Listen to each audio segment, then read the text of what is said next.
তুই এত টেনশন কেন করছিস ভাই? আমাকে দেখ, আমার তো কোনো টেনশন নেই। আরে কেমন আছেন? তো ভালো তো? আপনার টেনশনে চলে এসেছি। ওনাকে কোথাও যেন দেখেছি বলে মনে হয়। ওই এখানে এলো কি করে? পাশে ভাবি আছে স্যার। তুমি এখানে? আমি এখানে। বরের জামা কাপড় পরে ঘুরে বেড়াচ্ছ কেন? তোমারও মনে হচ্ছে না আমার বিয়ে? আমারও সেম মনে হচ্ছে। আসলে আমার একটা বন্ধুর বিয়ে, ও যা কেনে সব দুটো করে, একটা ওর একটা আমার।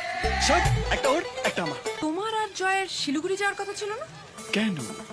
স্যার, স্যার জানে। স্যার বৌদিকে বলুন আমরা বর্ধমানে কেন নেমে গেছি। তোর বোকা ছেলে, তুই তো বলতে পারছিস আমার, আমাকে ডাকলি কেন? আরে বিশ্বাস করো, আমি না তোমাকে খুব মিস করছিলাম। তুমি না ঠিকই বলো, ওই বুলোবাসী মানুষটা একদম ভালো নয়। তোমার যাকে অপছন্দ, আমারও তাকেই অপছন্দ। এই বরকে নিয়ে এসো, বরকে নিয়ে এই এসো। তো ডাকছে, যা, যা, যা, যা, যা, যা। আরে ওকে ডাকবে কেন? বরকে ডাকছে। আরে ওর বন্ধুটা হয়েছে একরকম, বাবা ওকে ছাড়া তো বিয়ের বিয়েতে উঠবেই না।